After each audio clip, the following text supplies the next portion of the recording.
Bismillahirrohmanirrohim. Selamat datang di channel saya. Pada kesempatan kali ini, kita akan kembali belajar tentang penetapan Pancasila sebagai dasar negara. Bagi Anda yang belum subscribe, silahkan bisa klik subscribe dan jangan lupa bunyikan loncengnya. Setelah mengikuti pembelajaran pada kesempatan kali ini, saya harapkan nanti kalian dapat menjelaskan penetapan Pancasila sebagai dasar negara.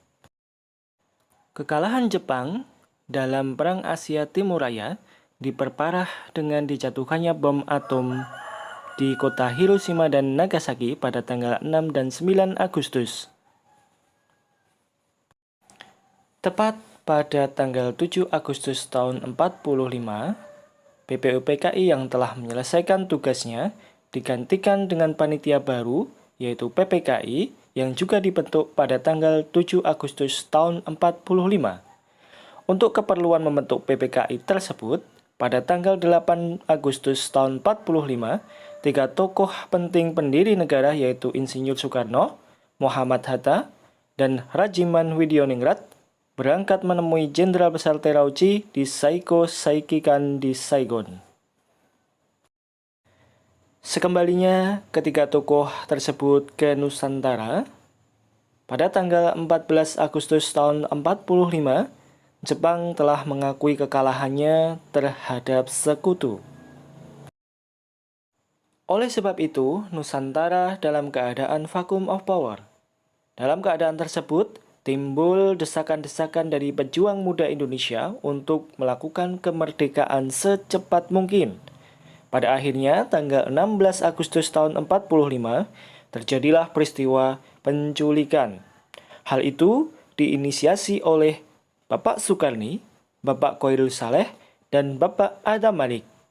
Menculik Soekarno-Hatta ke Rengas Dengklok, Karawang, Jawa Barat.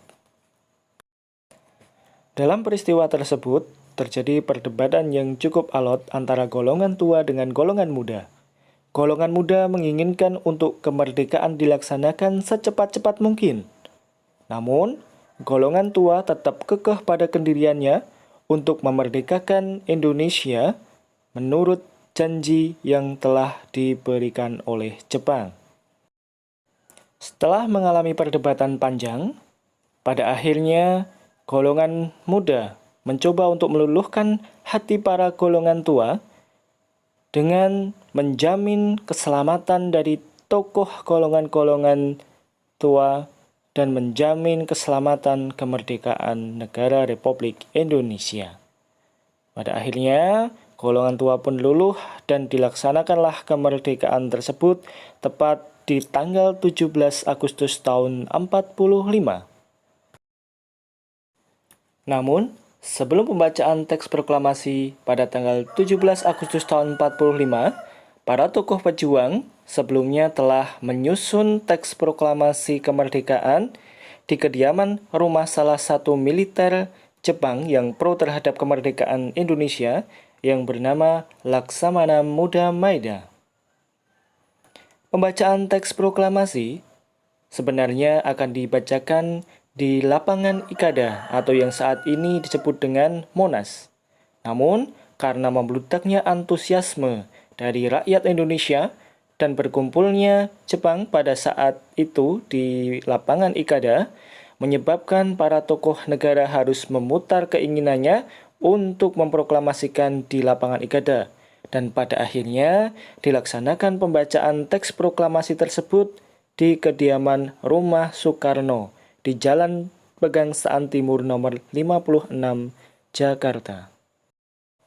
Untuk itu, kita coba dengarkan pembacaan teks proklamasi yang dibacakan oleh Insinyur Soekarno, Presiden pertama Indonesia, pada tanggal 17 Agustus tahun 45. Selamat mendengarkan.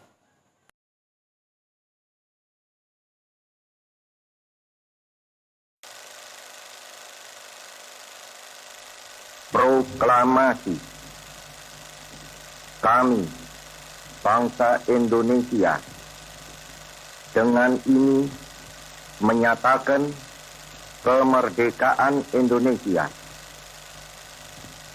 Hal-hal yang mengenai pemindahan kekuasaan dan lain-lain diselenggarakan dengan cara saksama dan dalam tempo yang sesingkat-singkatnya.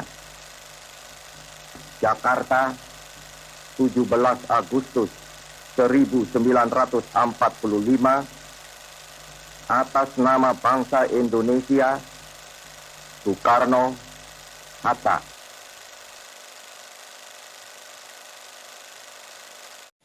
Demikian tadi adalah pembacaan teks proklamasi kemerdekaan.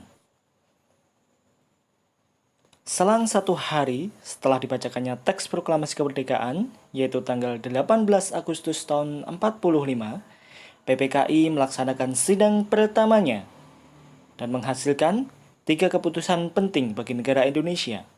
Yang pertama, menetapkan Undang-Undang Dasar 1945. Yang kedua, memilih presiden dan wakil presiden, yaitu Insinyur Soekarno dan Muhammad Hatta.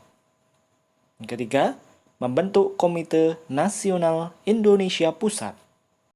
Ditetapkannya Undang-Undang Dasar 1945 pada tanggal 18 Agustus tersebut, hal itu berarti bahwa Pancasila atau dasar negara ikut ditetapkan pada tanggal tersebut. Mengingat Undang-Undang Dasar Negara mempunyai pembukaan, yang dimana dalam pembukaan tersebut terdapat dasar negara Indonesia, tepatnya pada alinea yang keempat.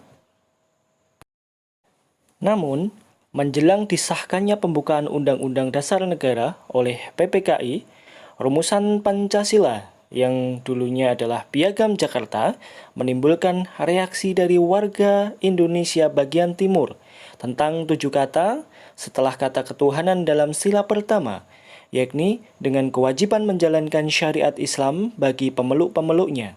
Masyarakat Indonesia Timur mengusulkan untuk menghilangkan 7 kata tersebut. Polemik tentang Piagam Jakarta tersebut disampaikan oleh salah satu ofisir Jepang yang menjabat di negara Indonesia Timur yang bernama Nishijima. Kemudian, demi persatuan dan kesatuan Negara Kesatuan Republik Indonesia, maka para pendiri negara menyepakati bahwasanya sila pertama dalam Piagam Jakarta diubah menjadi ketuhanan yang Maha Esa. Sehingga rumusan sila-sila Pancasila yang ditetapkan oleh PPKI itu jadilah seperti yang kita kenal sampai dengan sekarang. Yang pertama, ketuhanan yang Maha Esa. Yang kedua, kemanusiaan yang adil dan beradab. Yang ketiga, persatuan Indonesia.